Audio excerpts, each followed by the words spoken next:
What's going on, everybody? Thank you for tuning in. Thank you for logging in. Whatever the case may be, thank you for joining us here today on Out the Cage. I am your host, Frederick Cager. I got to get my Shannon Sharp on. Shannon says, I am also the proprietor. So I'm also the proprietor. Today on Out the Cage, we got a very special guest and we've got a very special message that we're going to be talking about today. We're going to be talking about don't waste your gifts. Don't waste your gifts. And I'm blessed to have a gentleman with me today. He's been speaking all over the country. Just got back from Florida. Was the last one? Was it Florida? Last one, yep. Florida, New York, Chicago, Ohio. He's speaking all over the country, and I've been blessed to get him because I got an inside track because I'm cool with the family. So I was able to bypass everybody else. Yes. And today we're talking about don't waste your gifts. We're going to be talking about his book, and the reason why he's been traveling everywhere because there's a book that he has out. It's called Conviction, a journey from prison to Torah. And I had to keep telling myself because I keep wanting to say the Torah. So it's a journey from prison to Torah. And the reason why he's been traveling and with this book is called Conviction. This gentleman was an NFL prodigy on his way to the NFL, and he went from going to the NFL to doing 6 years in a federal prison. And we're going to talk about that today. His is his book, Conviction, and we're gonna also import. We got pictures and everything of the book. But Mr. Sean, all right, Sean. Now I've been practicing on the last name, Yes. because I've been butchering it. All right, Sean Balva. Balva, Yes. Mr. Sean Balva. What's going on, man? Everything's good. Appreciate Thank you for having being me. here, man. Yes. I appreciate it more than you know. I know your schedule is busy, and I'm appreciative. So let's just dive into this. Yes. I just want to go and just jump into this. Mhm. You went from being, and the reason why I said I want to dive into it because I read the book. Mhm. And chapter 1 is entitled "The Beginning of the End," Mhm. and it opens up with you being arrested. Mhm. And truthfully, it reminded me of NWA with Dr. Dre when he said when the cops had them all, and, Yeah. and you open up in the book Mhm. and you talk about how you've got all of these police around you, Mhm. and you're about to get arrested. Mhm. Tell us, and we're going to dive into some things, but at that moment, tell us the what's in your mind It's is going through my head. what's going through your head. So I was heavily on drugs at that point, but I was in the reason why I called the beginning of the end, the first chapter, is because I knew that my life was over at that point. Like the football was out of the window. Everything that I had going for me, I knew that it was out of the window. But at the same time, because I was such a bad drug addict and I was a criminal, I had like a sense of peace inside, Mm. knowing that, God was taking me off the path that I was on. Mm-hmm. I didn't know what that would look like. I didn't know what the next day from now or the next 5, 10 years look from now, but I just felt a sense of peace that even though it's the end, it's a new beginning at the same time. So it's almost like what I hear you saying is almost like there was a peace Mhm. in knowing I'm not have to run anymore. Yeah, It- I was kicked off my football team senior year, and after that, I just dove deep down into like destruction, self destruction, and being on drugs, being in criminal activity. I didn't know how to stop. Like I couldn't, with my own power, stop. It would have to be from God. So when I got arrested, I felt deeply that this was from God, and that's where that sense of peace came from. You know what? A lot of people may not understand this. I think too. What I'm hearing you saying, there's a sense of peace. Like I'm tired. Mm-hmm. Yes. I'm tired, Mm-hmm. and I don't even know how to get out of this moment. Yeah.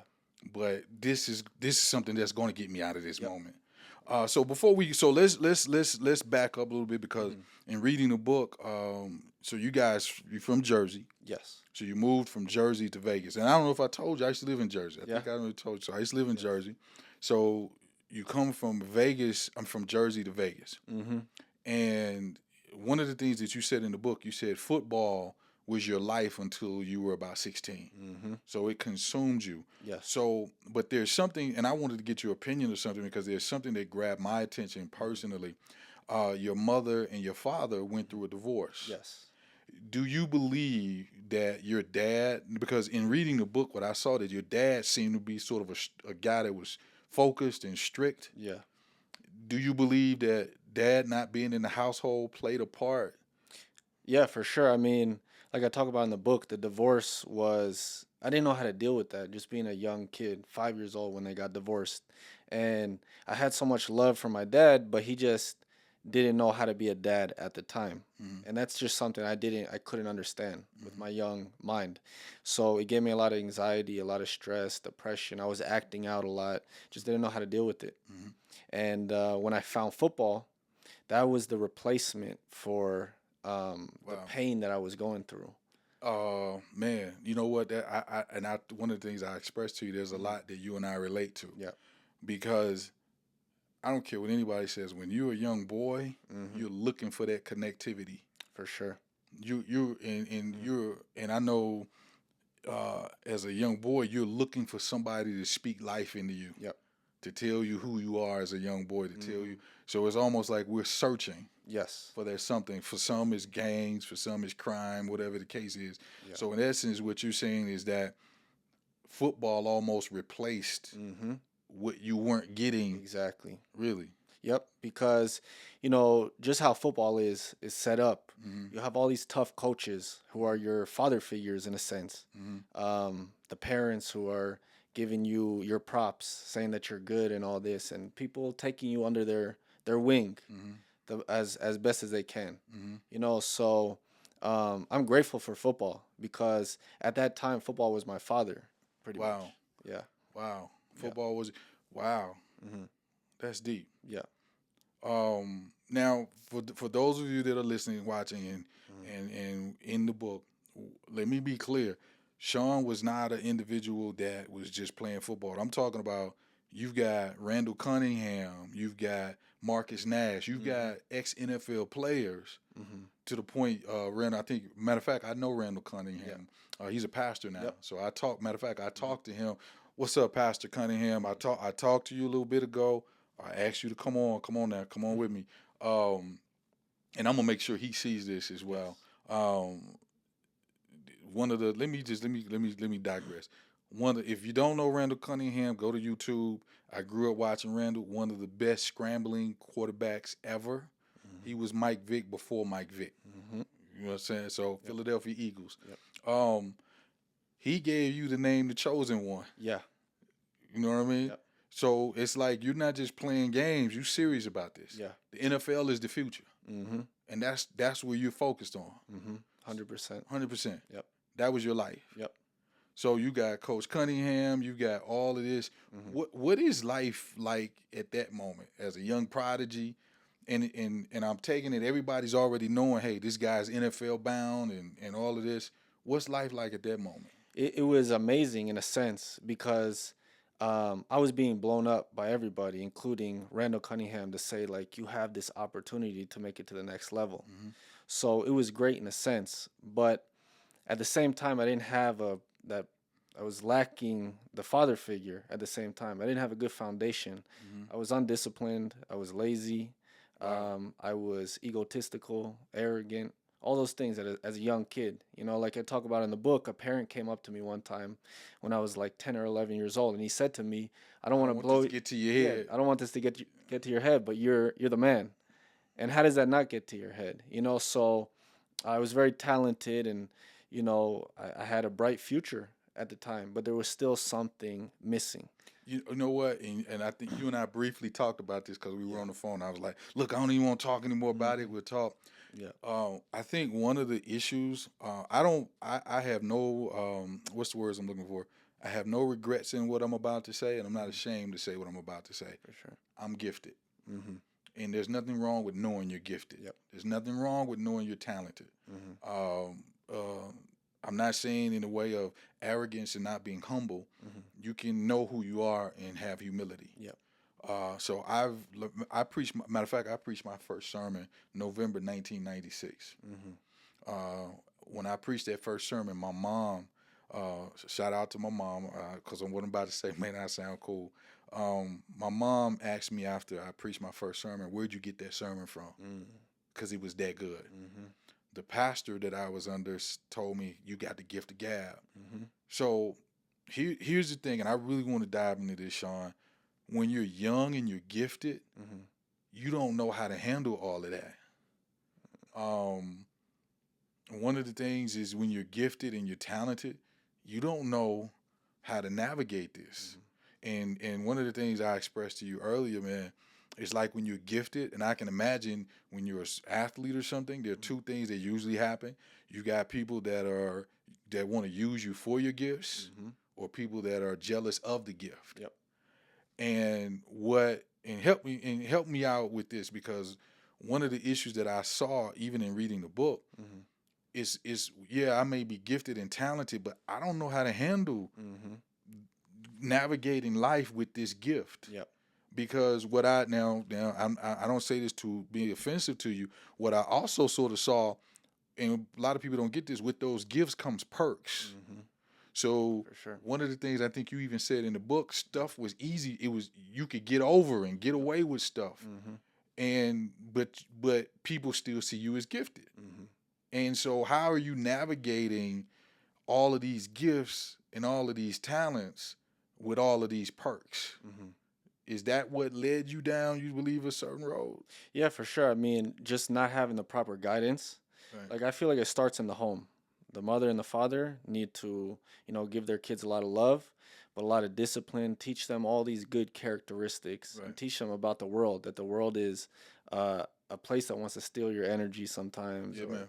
And Yeah, man. your greatest guidance is not going to be from, people want to take from you. It's just Yeah, the way it man. is.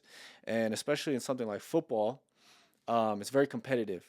So your coaches will tell you, if you can't play, if you're not good enough, like, up who's next? Next. So it's very competitive, and it's like a jungle. So it's very hard at that young age to navigate on your own. One of the things I remember in the book too that you wrote, and I commend you for saying this. So you went from a team where you were playing in the suburbs to a team that you were playing in the hood, Yeah. and you said it was night and day. Yep. Night and day. Night and day. What was the difference? Just in the nicer areas, the nicer neighborhoods, Right. they're to tell the truth, softer, and that's how I was too. I was Hey, very look, like man. that. Look, one of Yeah. the things you and I talk, we're gonna be Yeah. real with this Yeah. conversation. Yeah. It was softer. They were softer, and this was something I was raised in, so I had that softness in me a little bit, and I had other coaches from the ghettos and the tougher neighborhoods who would come up to me and say, "You need to come play with us." So that one year, I think it was like 12 years old, I went out. I don't even remember where it's at. The Falcons. The That's when Falcons. you played My with- mom used to drive me 20 minutes there, 20 minutes back. Wow. And even at one time, there was a shooting at the practice. We all had to get on the ground. It was a bad area, but those kids had, like I talk about in the book, they were surrounded by the ghetto and all the things that came with it. One of the things, they had a hunger that They had you a didn't hunger have. that I didn't have. Wow.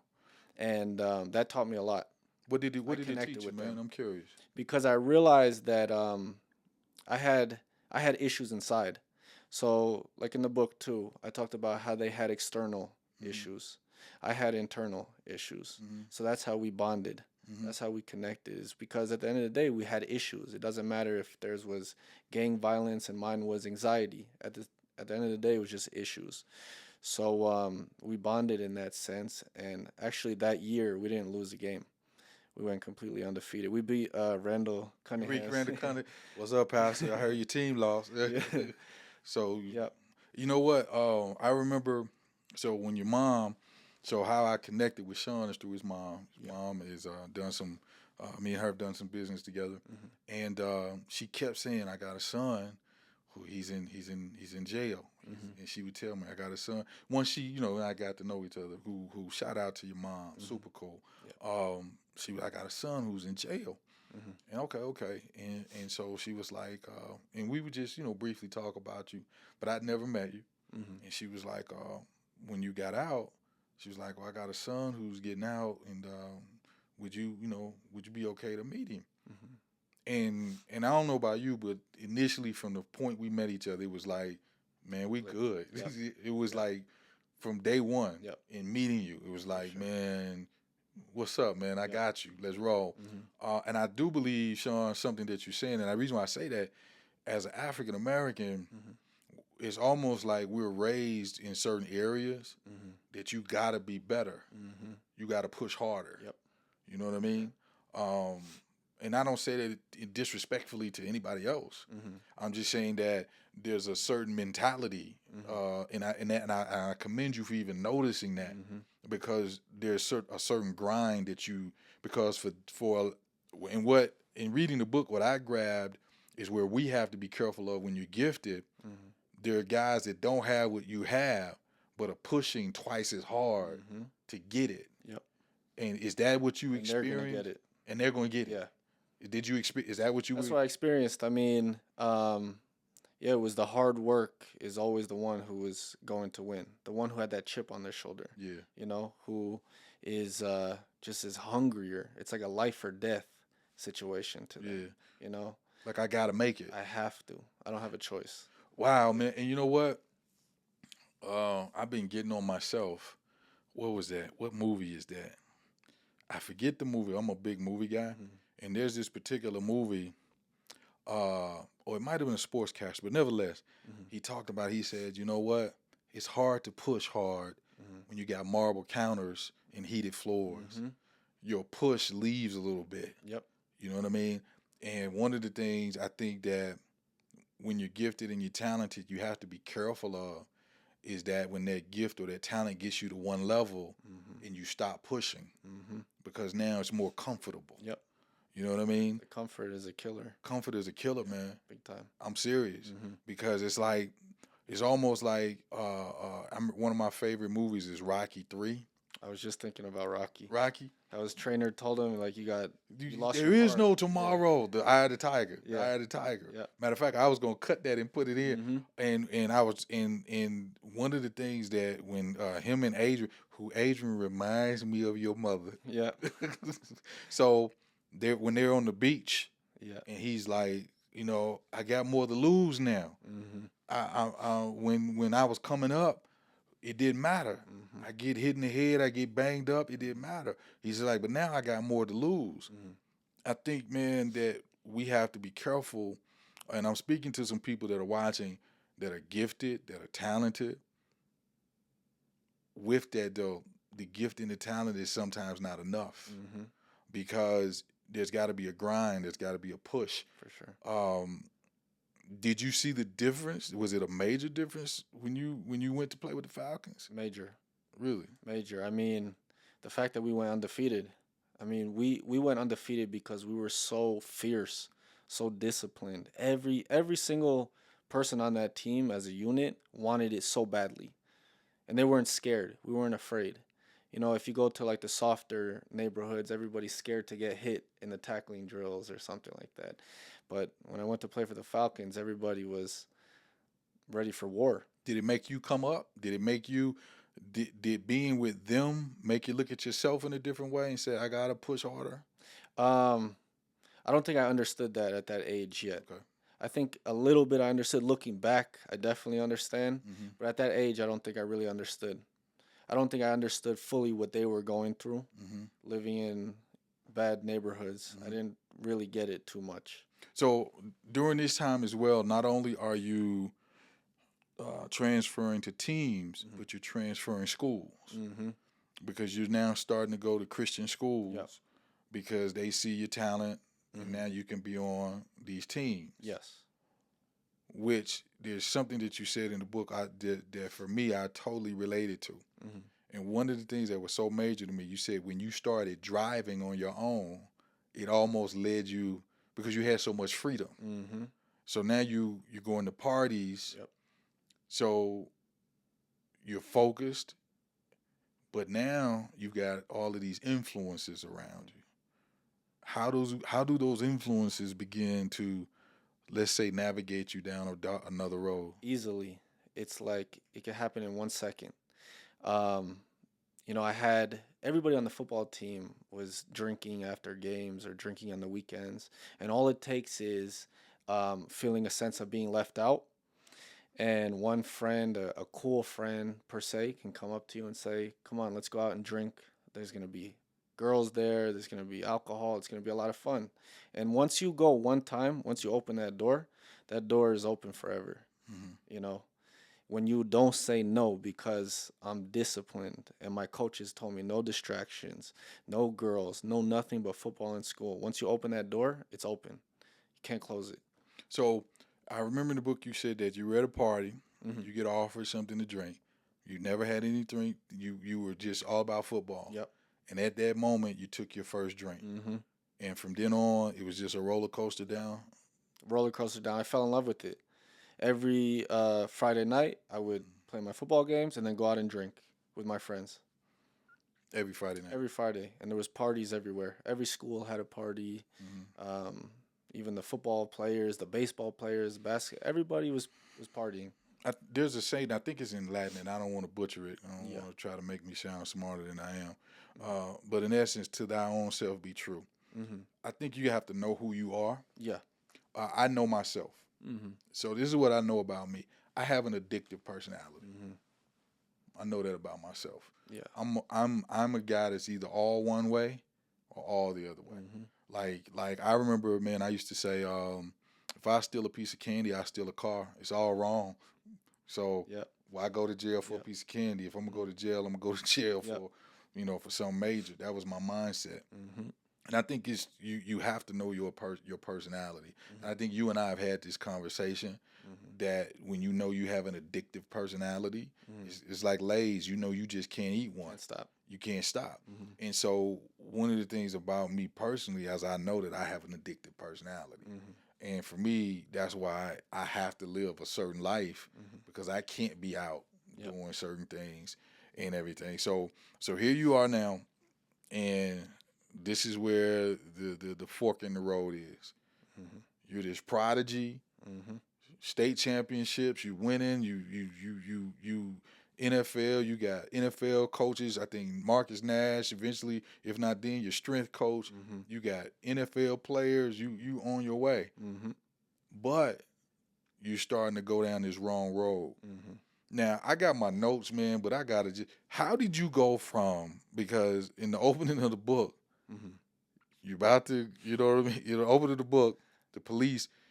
You just went on a robbing spree. Yeah. So, and I'm trying not to jump, but Mhm. how do we begin to How do we get to that point? what? So one thing leads to the next. It's I started drinking once a week, and then the drinking once a week turned into daily drinking, daily smoking weed, and then you try pills, you try psychedelics, and when that high isn't enough, you're always searching for another high. Mm-hmm. So started stealing phones from people in my school, my classmates, my teammates. I was the quarterback of the team, stealing phones from the team, and and I opened that door for stealing. Mhm. And this is something that I did for the next 2 3 years. From I would say 17 to 20, I would steal all the time, wherever I was at, gyms, locker rooms, whatever. I'm stealing, and it got to a point where I even started to sell drugs. And selling drugs is obviously a dangerous business. Somebody came up to me one time and he put a gun to my head. His friend put a gun to my head. And like any other normal person, I would think to myself, okay, I need to stop selling drugs. I need to get out of this life. But instead, I got my own weapon, got my own gun. And um, going forward, because I had a gun and I was a drug addict. I'm Yeah. I'm trying. I'm trying to get the progression. Yeah.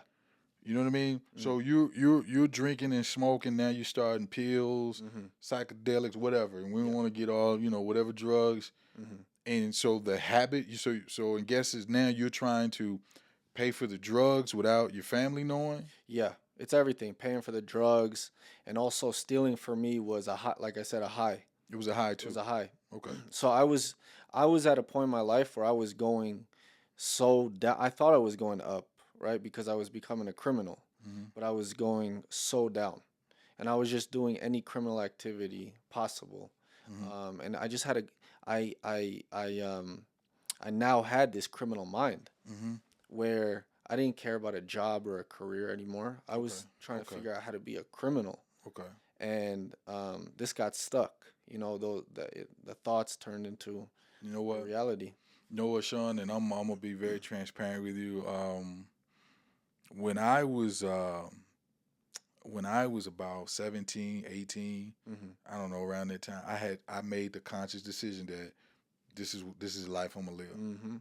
I made a conscious decision. This is the life I'm gonna live. You know what I mean?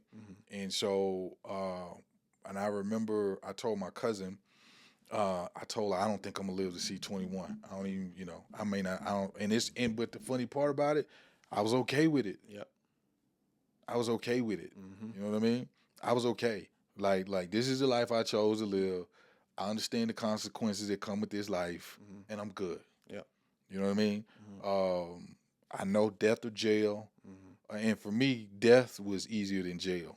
You know, so we're gonna talk about jail with you and everything. But for me, like I remember I don't want to say too much. I was in a situation where I was like, look, man, I'd rather die than go to jail. So now, okay, so I get it. So you've made that conscious decision Yeah. that this is the life I'm gonna live. And it's funny what you said too about not thinking you were going to get to 21. Right. When I was like 18, 19 years old, I used to have this clear thought in my head that if I make it to 27, I'm going to take my own life. That was a thought in my head. Why? Because I was so messed up. That's how messed up I was. I was so infested by criminal activity and drug addiction, being on drugs 24/7, and I didn't know. So you a full blown addict? Full blown, every single day, all day. Really? Yep. Doing Xanax and pain pills and weed and alcohol, Whatever.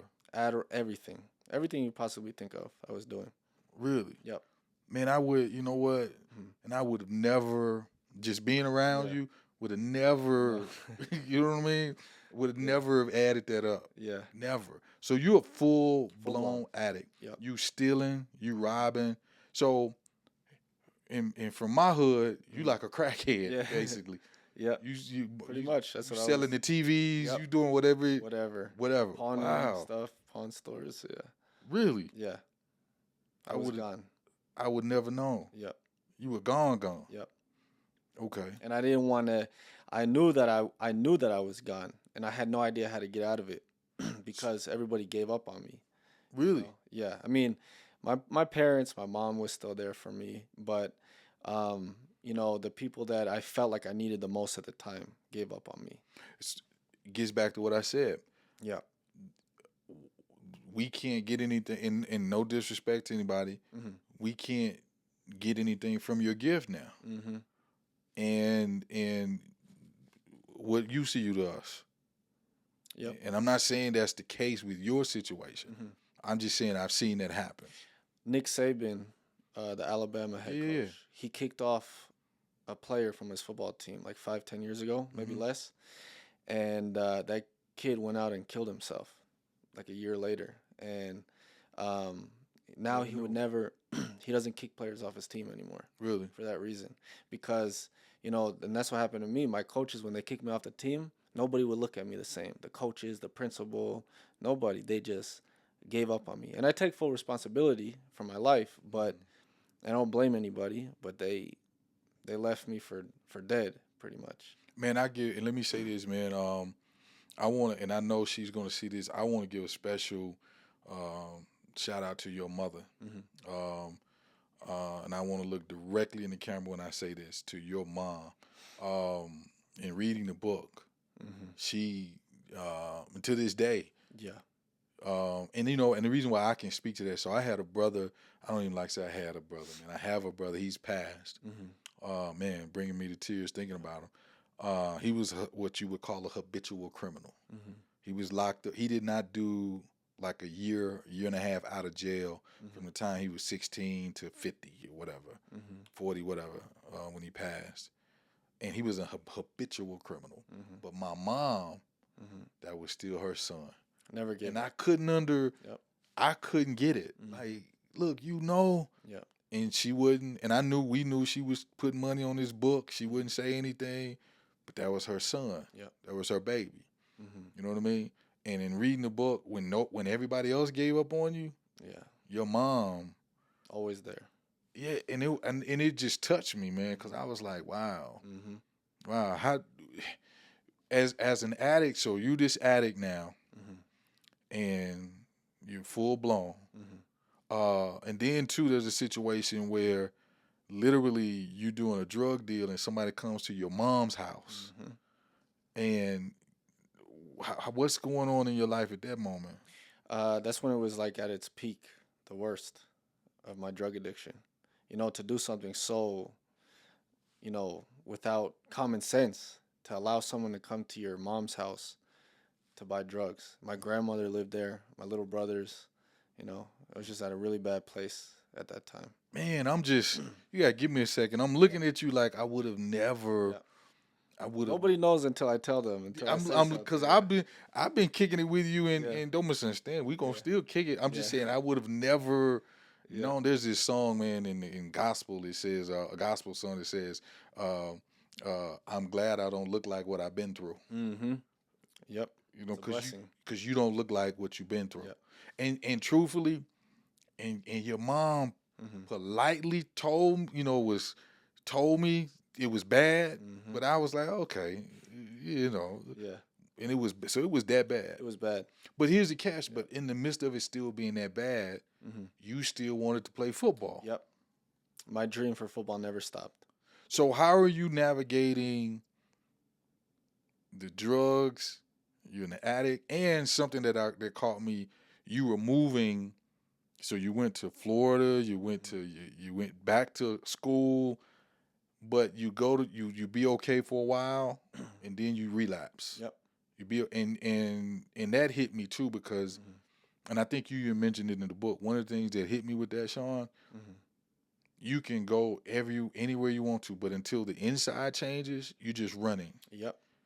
So is that what was going on in you? It's exactly. I mean, there was a guy in prison who would tell me, wherever you go, there you are. Wow. And I didn't get that, and I still struggle with that. I think we all struggle with that. We Yeah. think, oh, it's the place that we're in. It's Vegas. Yeah, it's Vegas. It's here. It's If I wasn't in Memphis. this house. It's Yeah. it's this neighborhood. Yep. Grass Nah, is it's always me. greener. It's me. Yep. So you exactly. Until you're okay in here, Right. doesn't matter where you go. It's worse to leave because now you're affecting others with your nonsense. You know what I mean? But you know what hit me too? Every place you went, you were still able to find some dope. Yeah. Everywhere you go. Anyway, Mhm. like you were in Florida and the Yep. guy at the job, hey man, I'm getting high tonight. Yeah. So I guess as an addict, Mm-hmm.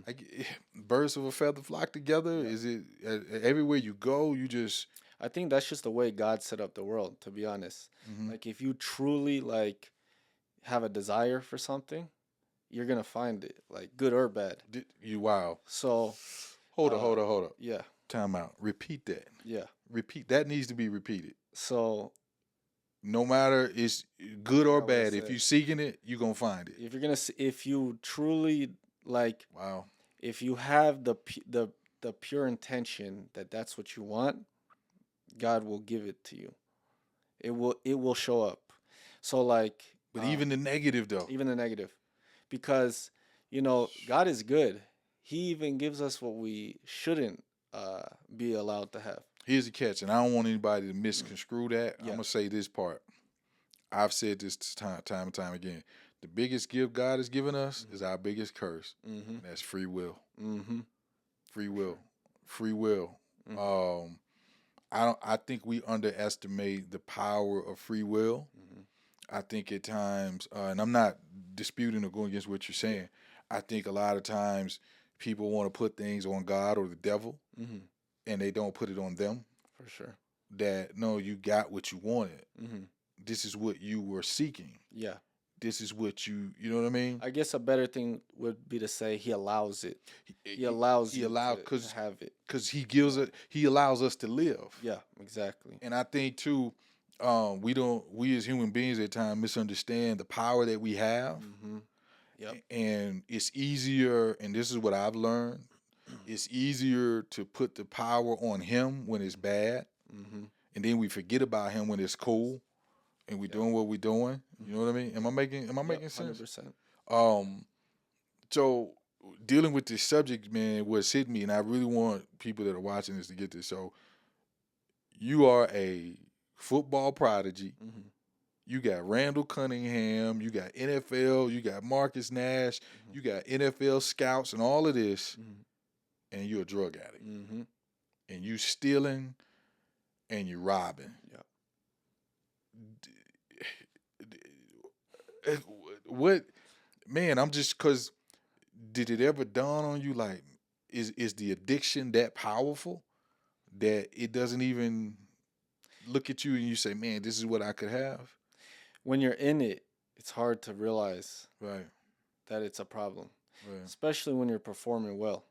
Okay, so That's because the I only. don't want, okay, thank you. Because I don't want what I just said to come across wrong to some people. Yeah. I know some people have an addiction. Mhm.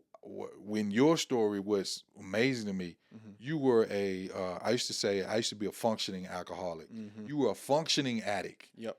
So you were an addict, but you knew how to go out Yep. and I was perform. still drinking my gallon of water a day, eating healthy. My friends used to eat McDonald's fast food. I didn't eat with them.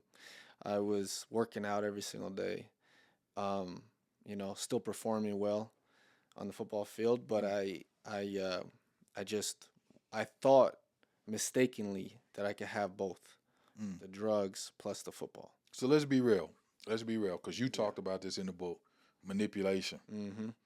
Uh, and you talk. So I don't want anybody watching this look like I'm coming at you, Yeah. because you talked about this in the book. Yeah. Is it unless is it like, did the manipulation become easier? Because it's almost seemed like in reading in the book, Mm-hmm. it's like, man, you would just get, man, Yeah. the one which you did with the, okay, so you on probation. Oh, I the started laughing. The officer. Yeah. ice, the ice.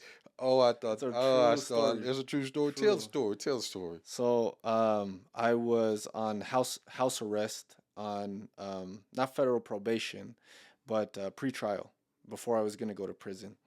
And I would have an officer who comes to drug test me like once a week, and he would always come like at night after my work, right? So I planned it out perfectly to drink at this time because I knew exactly when he was gonna come.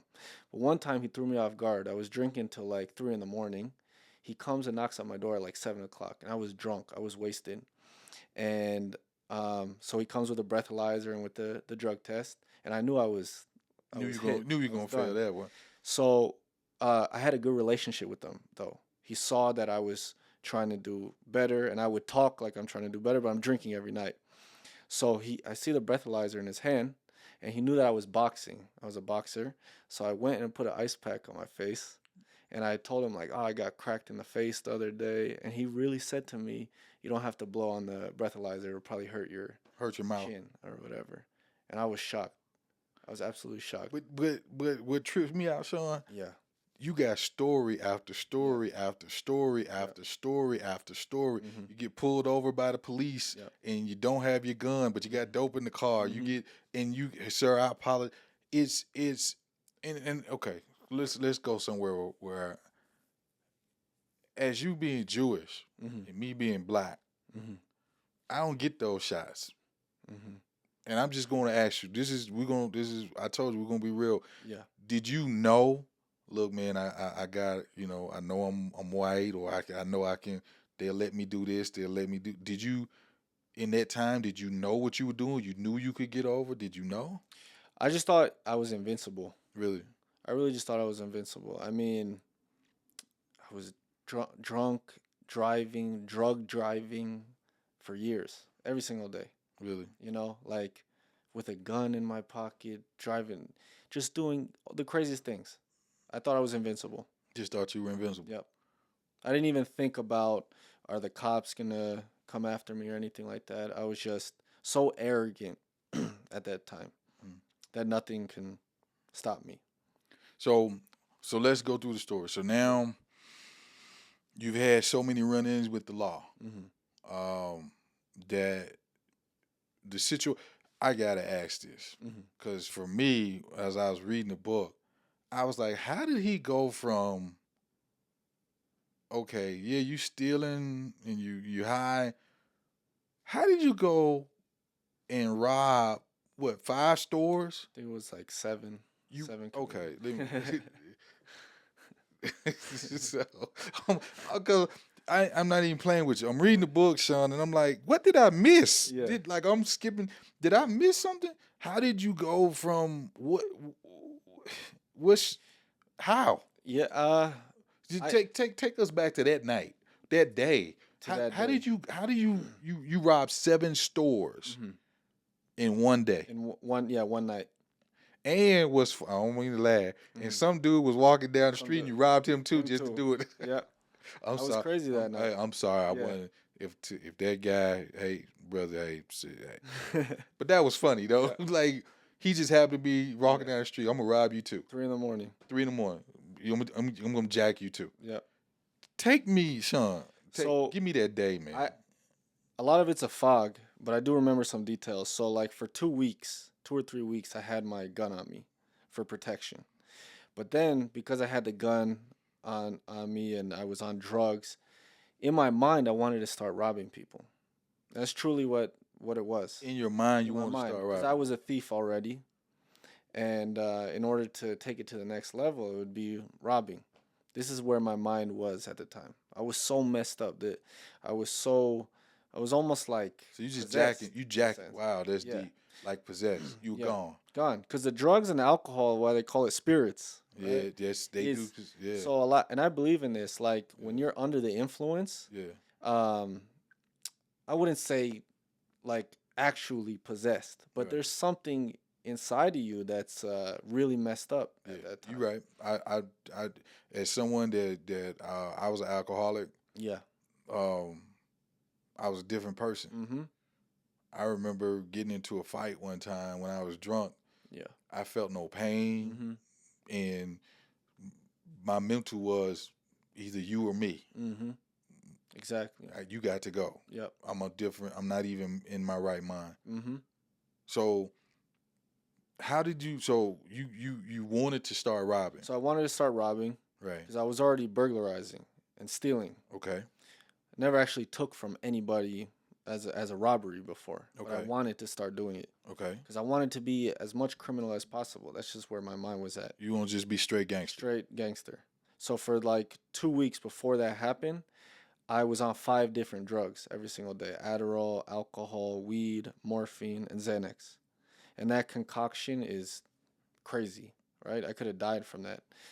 So I was on that for like 2 weeks every single day, and it was a Sunday night, August 25th, 2015, and we were partying like at a park or something like that, taking all these drugs. Everybody went home because they had work the next day or school or whatever, but I never knew how to stop. So I just kept going and going and going, taking Xanax after Xanax. And I got in my car. I was so upset with my life at that moment. I got you.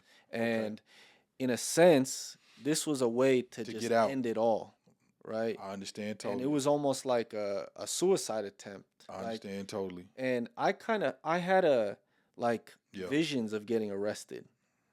I almost wanted to, So you know? so you're running, and in Yeah. essence you're hoping somebody will save me. Right? Yeah, just somebody Please. beat me up or something. Somebody Wow. just take me, like, help me. Yeah. I was at a point in my life, and this is before I gave my life to Christ and changed my life. Hmm. I can remember saying to myself, if I don't wake up tomorrow, Yeah. I won't be upset. Mm-hmm. Exactly. If I don't wake up tomorrow, because like I'm gone. Yeah. Gone. I'm gone. Mm-hmm. And people don't understand, and I'm gonna tell people this, man. When you in that space, Mm-hmm. you don't care. Don't Dangerous. I'm dang and I used to tell people, man, be happy I gave my life. Be happy I changed my life. Yeah. Cause I was your worst nightmare. Mm-hmm. Like if you catch me at the wrong moment, Mm-hmm. you could be in some serious problems because and it's not because I'm so bad, Mhm. but I just don't care. Yep. I don't care. Mm-hmm. You know what I mean? Yeah. And I'm searching, Mm-hmm. and it's my spirit is gone, Mm-hmm. my mind is gone. You know what I mean? Yep. And I told so that day that's where you are. That's where I was, and that's why after I got arrested, I had that sense of peace. I was scared to death. I was So, just but tell me about the robberies. I mean, I know it's a fog, So- and I don't want to. yeah. You know. No, it's fine. So I get in my car. Like I said, everybody went home. It was the night before the first day of school. for college, high school, everything. So people were going to college the next day. People had work the next day, and like I said, I couldn't stop. I had work at 5 in the morning, and I had school later on that day. And But this is when you back in college. yeah, I was back in college. Okay. And even in the book, I talk about it. My mom Yeah. said, you know, have fun at your first day of school. Yeah, My yeah, boss yeah. texted me, will you be there Yeah. tomorrow? Obviously, I wasn't. So I got my car. I didn't want to stop. So I popped another Xanax and I had my gun. I had a ski mask. It's weird how things happen. Somebody left a ski mask in my car. It wasn't even mine. Bro And had a ski mask. so my criminal mind put two and two together. Sean just happened to Yeah. have a ski mask. Yeah. Yeah, somebody left it there. So God. like I said, my criminal mind put two and two together, put the ski mask on, I had my gun, and I went and I started robbing convenience stores or a person on the street. And every time I would rob a place, and I won't lie, like the feeling was adrenaline. exhilarating. The Yeah. adrenaline was through the roof. Yeah. So I would pop another Xanax to like calm myself down and also to like forget about what I just did. And I went one store after the other until I just finally stopped. And thank God nobody got hurt and I didn't get hurt. So 7 stores. 7 stores, yep, Wow. Mhm. At gunpoint. at gunpoint. Yeah, Oh wow. yeah. Well, listen, everybody. We're gonna come back and continue with talking to Sean. I'm more intrigued now than I ever was before. So what we did is we went and we talked to a few people and we asked them this question. Here's the question that we asked: when it concerns your gifts and your talents, do you believe that you are living up to your full potential? That's a question that we asked. Maybe that's a question you need to ask yourself. Watch this.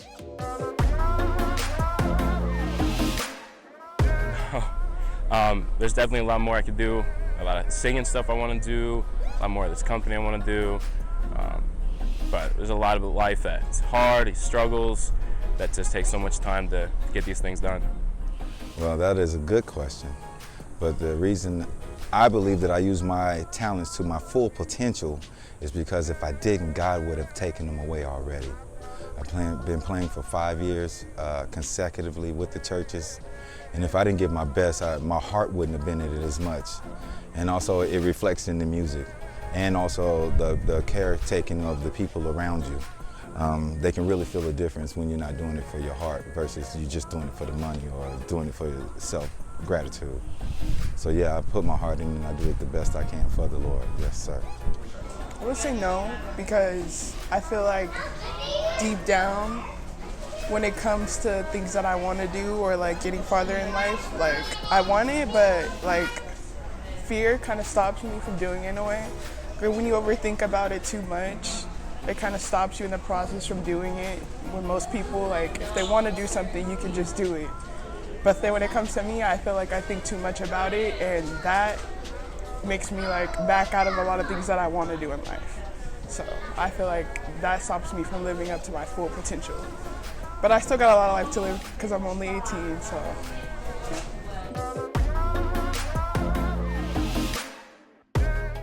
All right, everybody. So those were the opinions that you heard of people saying that. Look, there are a lot of people out there when it concerns their gifts and talents, they just don't feel as they're living to their full potential, and you do have those that do.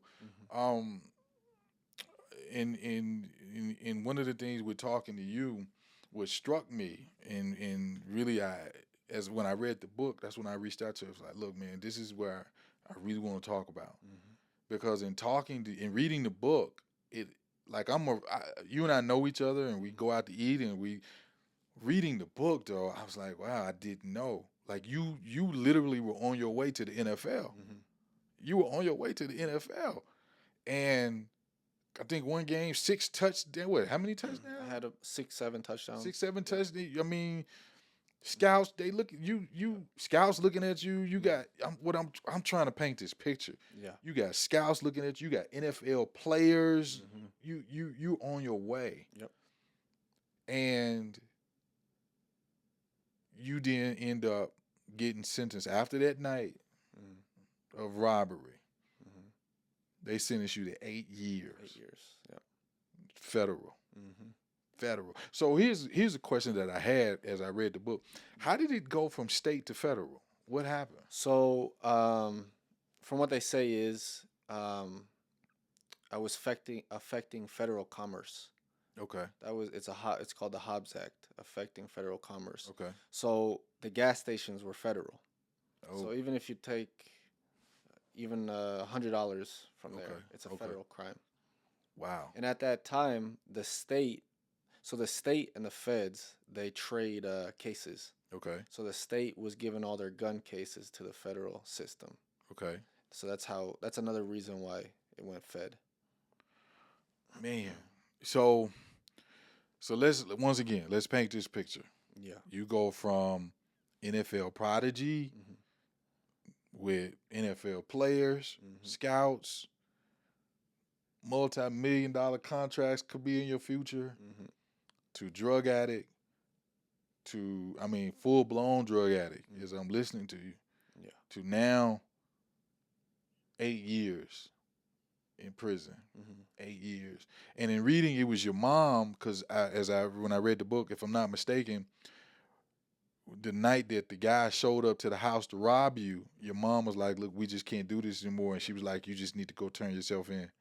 No, so Okay, the robbery when I was robbed, okay, that happened like 2 years before I got arrested. okay, When she said you need to turn yourself in, I was on federal pretrial fighting Okay. my case, and I had an ankle monitor on, but I was drinking every single night.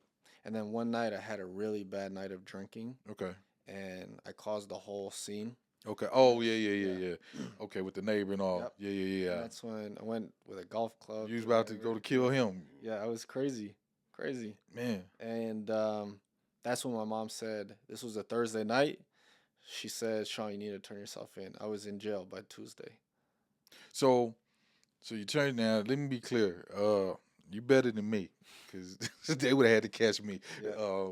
I'm just telling you the truth. Yeah. So, yeah, you really love your mom. 'Cause mom, look, well, yeah, I gotta go find somewhere else to stay. Mm-hmm. So you turn yourself in, and how does it? I can only imagine. So tell me, because you didn't get sentenced, you go and you turn yourself in. You hadn't even got sentenced yet I didn't get sentenced. I spent 5 months in federal jail. before you even got before sentenced. sentencing, Yeah. Really? Mm-hmm. So you did 5 months even before you had to, Yep. man. But the 5 months counts as your time. Yeah, I know it Yeah. counts, but man, Yeah, it was tough. Stressed out every day. So you turned yourself in and did a free 5 Yeah. months. Nah, Yeah. I'm just sorry, man. Y'all would have had to come get Yeah. you had to come get me, partner. Yeah. No, I'd have shaved my head. I would have Yeah. grew a beard and moved. I'm just saying, nah. Disguise. So you did. So your mom, woo, Yeah. goodness gracious. So your mom, I'm gonna tell you a true story, man. I was 19 years old. Mm-hmm. Let me tell you how my criminal life changed. Mm-hmm. I was 19 years old and got in some trouble with just hanging with the wrong cats. Mm-hmm. And I went to jail for like a week. That was enough for me. I was like, oh no, I can't. Oh no, all my Tony Montana, Nino Yeah. Brown dreams are over. Yeah. I can't do this. Mm-hmm. To me, I could do death Mm-hmm. over jail, and that's why I respect. Yeah. I got much respect Mm-hmm. because man, I remember, and even in the book you talk about this. I remember being in a cell. It's one toilet. You got to listen to somebody use the bathroom, and it's like so. This is even before. So there's a story that you tell about. There's this blood Mm-hmm. that you robbed, and you get in jail, and when I say blood, I'm talking about Crips and Bloods. Yep. So this guy's a blood. You robbed him. Sean, I'm talking about like you No, I didn't rob. you put him out the car and I stole from him. you stole from him. That's Yeah. rob, Sean. Yeah. Okay. Yeah. You steal from me, you rob me. So Yeah. you stole from him. I stole. So we'll be technically he stole. He stole. He didn't rob. So I just happened to see. Well, how'd you get this car? Well, I just happened to see the keys in it, Yeah. Your Honor. So I just. So technically, Your Honor, the car was just there. Yeah. Okay, right. So Yeah. you stole. You didn't Yeah. rob it. Gotta So change it to rob. yeah, you did. You Yeah. stole. Yeah. Oh, and this guy's a blood. Yeah.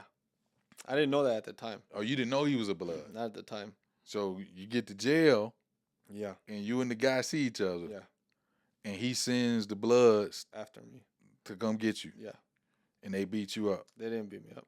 Is that the one that hit you in the stomach? No, that was later on. Oh, okay. Yeah. So okay. So Yeah. I'm So there's like a window partition, like separating different units. So I Right. was in my unit and the blood gang member was in his unit. So I see him and I kind of forgot about the incident because we were friendly before I took from him. And so I waved at him and then I realized he wasn't waving back. So I was you already "Oh," know. Like then I It's- remembered. And he called over his guys. They were talking through the door. And I went back to my bunk right. and I knew it like something was not right. Something's not I good. had like 5 bloods surrounding me. And one of them said to me, "You're going to fight me, and then you're going to fight him, and then him, and then him." So I was about to have to fight all of them. But there was one guy over there who was the leader of the group. Mm. And And you told the other guy that the guy shorted you on some money. And, yeah, Yeah. so I told him, I said that he took my stuff first. And I just got it back. It wasn't. I took it back in a sneaky way, but I Yeah. got it back, and he believed me because I was telling the truth, Right. and he told the other guys to leave me alone. How was so prison? How was prison? I mean, first of all, like I said, man, I can only imagine. I had nothing but respect for you to do that amount of time. Yeah, So you got sentenced for 8 years. 8 years. And how many years did you do? I did 5 years, 10 months altogether. 5 years, 10 months. Yep. With prison, and you talked about the prison politics. Yeah. When you walk in, you basically got to choose your side. Yep. How is that life altering? So I could say, just to preface, like God was with me, because I'm not political at all, and I'm not part of a gang, and I'm just like this young Jewish kid, Right. somebody who could have been picked on. Right. But God was with me. So as soon as I got there, you have the whites, the blacks, the Mexicans, all different races, and you have to be a part of that race that you're with. Not a gang, but the race. Right. And if something pops off, if there's a riot or something, you have to You got to be with your be race. there. Or if there's, let's say, a sex offender or a rat, someone who snitched on their case comes to the yard, you might have to be the one to beat them up. When you say you might, meaning they tell you, look, you got to go beat him up. Yeah, so there's a representative of so you have the white representative, the African American representative, the Mexican representative, and then it branches off into your states, Nevada, California, right? Dang. And then they have a representative, and then it breaks off into the units. The units have a representative. So it's like literally like the UN in Yep, prison. exactly. And everything's calculated. So that's why you'll never see a Mexican beat up an African American guy out of nowhere. Because if that happens and he caused the riot, then his guys will take him out.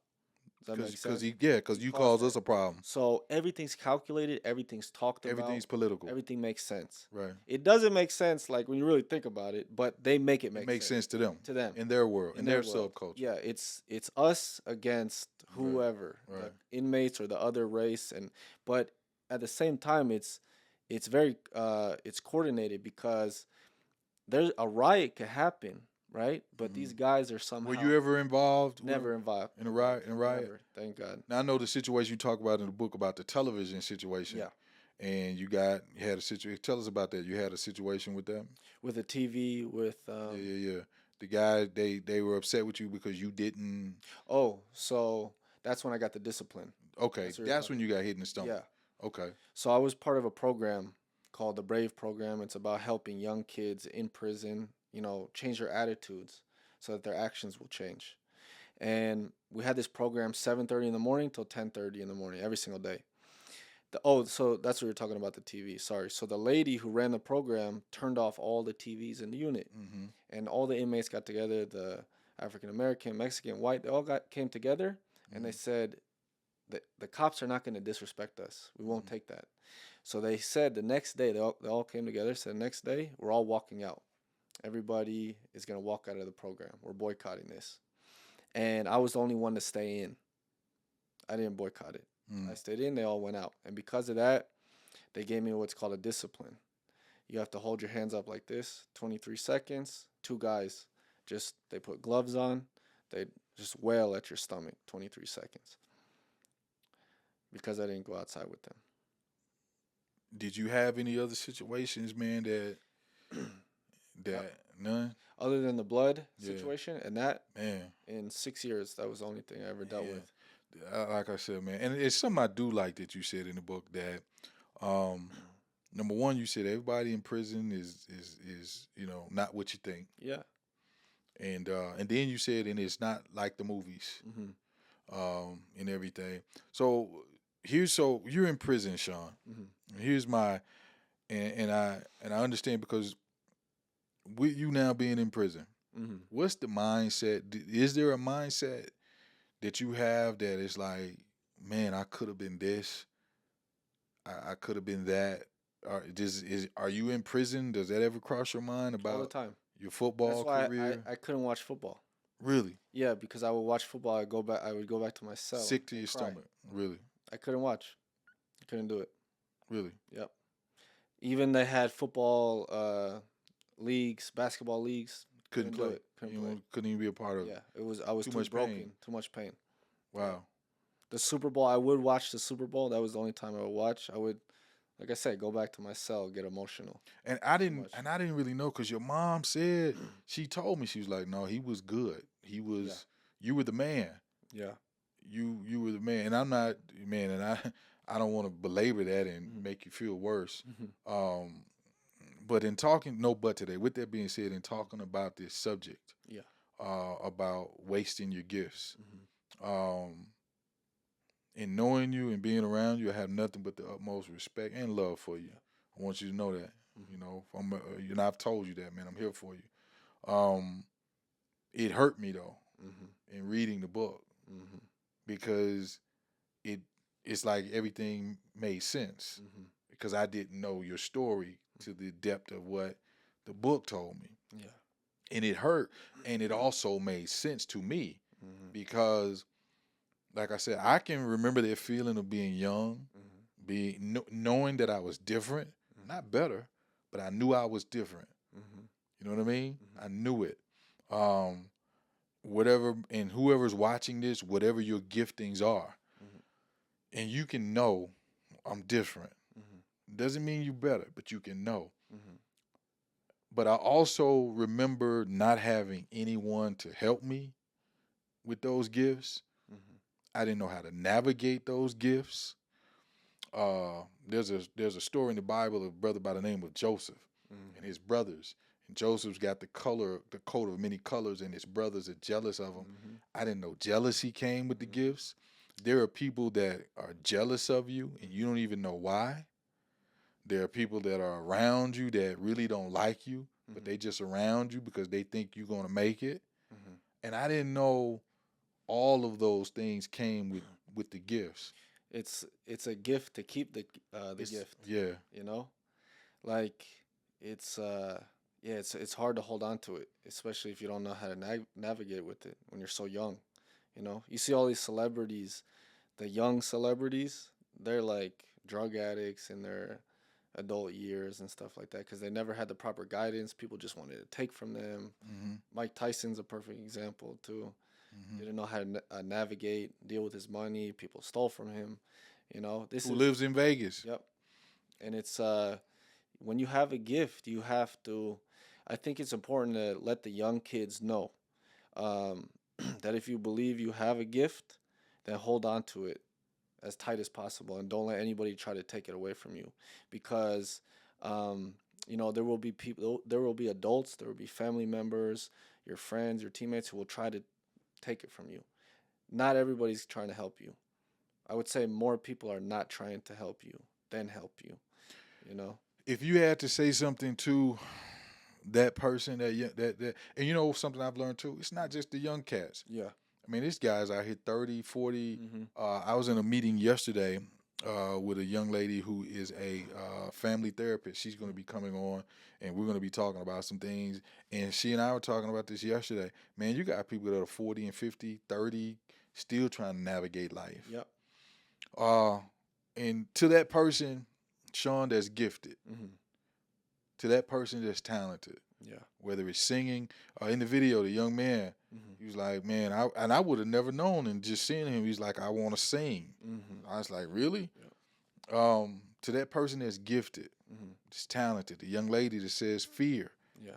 to that person that doesn't have all of the tools and what's around, or just the person that's gifted and talented, from someone who's been on his way to the NFL. And I want to say this to you with love.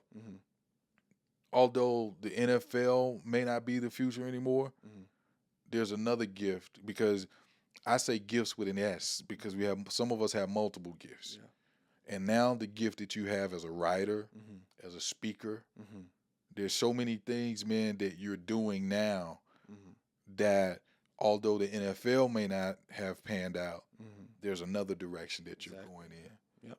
You know what I mean? Yep. And so I don't believe in living in regrets. I don't, it'll drive you bananas.